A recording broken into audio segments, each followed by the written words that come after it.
السلام عليكم، ازيكم يا جماعه؟ عاملين ايه؟ يا رب تكونوا بخير.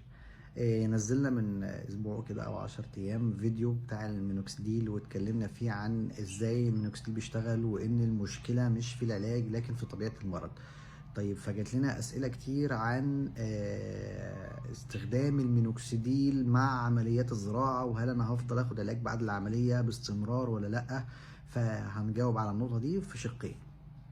زي ما وضحنا ان احنا بيبقى عندنا عمليات الزراعه بتنقسم قسمين، قسم فيه عمليه اللي هو درجه صغيره من الصلع، اللي هو بيكون عنده وليكن مثلا منطقه صغيره كده، درجه تانية او درجه تالتة او درجه رابعه لحد هنا. فده بيكون عنده منطقه ملحه كبيره جدا غير متاثره بالصلع الوراثي، فبيتم هنا استخدام الزراعه بكفاءه عاليه جدا وبكثافه ممتازه. وبعد كده بنوقف استخدام العلاجات بس بعد سنه من العمليه. طب ليه بعد سنه من العمليه؟ وليه لازم نفضل نستخدم العلاجات لمده سنه اللي من ضمنها دايما بيكون المينوكسيديل؟ اول حاجه خلينا نجاوب الاجابه العاميه شويه. احنا لو دلوقتي عندنا وليكن مثلا فدان ارض زراعيه، وجينا جبنا بذره موز مثلا، خلاص، وزرعنا البذره دي كلها في الارض، خلاص، وقسمنا الفدان ده 3 اتلات، تلت ادينا له ميه، وتلت ادينا له ميه ومقويات وسماد وكده، وتلت ما ادينالوش ميه خالص، يعني قلنا له اشرب من الايه، من الارض زي ما انت بتقول يعني. طيب، هل المحصول اللي هيطلع في كل تلت من الفدان يعني في ال3 اتلات هيكون متساوي؟ اكيد لا. التلت اللي اخد المقويات والسماد والمياه هيطلع احسن من التلت اللي اخد مياه، هيطلع احسن من التلت اللي ما اخدش حاجه خالص. ليه؟ رغم ان هي نفس البذره ونفس التربه.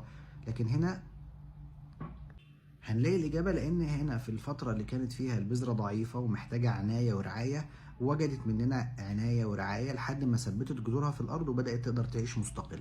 فبنفس القصة احنا لما بنيجي نعمل عملية زراعة الشعر بنختطف البصيلات من المنطقة المانحة، بنفصلها عن كل مغذياتها واتصالها بالجسم، بنفصلها عن التغذية الدموية وعن التغذية العصبية وعن كل شيء، وبننقلها لمكان جديد مش متصلة بيه بالجسم لسه.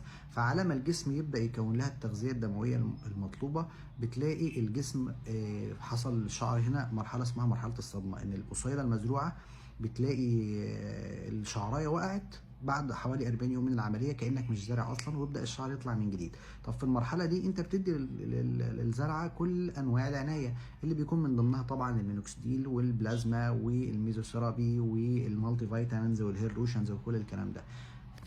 طيب، نيجي بقى للكلام العلمي. الكلام العلمي بيقول ان اغلب او كل العيانين اللي اخدوا المينوكسيديل كانت نتيجتهم افضل من اللي ما اخدوش المينوكسيديل. ليه؟ زي ما شرحت لكم، لان نجاة البصيلات مع استخدام المينوكسيديل في الفتره الاولى من حياه الزراعه بتكون اكتر.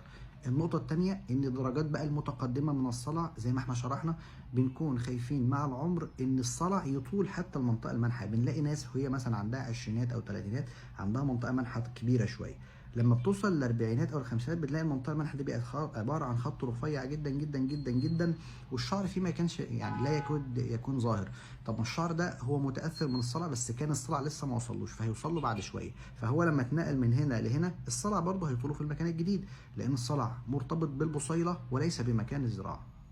في النهاية زي ما شرحنا لكم، المينوكسيديل هو سلاح قوي جدا جدا جدا، وهو من العلاجات التي صرحت بها منظمة الغذاء والدواء لعلاج الصلع الوراثي، ولازم أي عملية نستخدم فيها المينوكسيديل.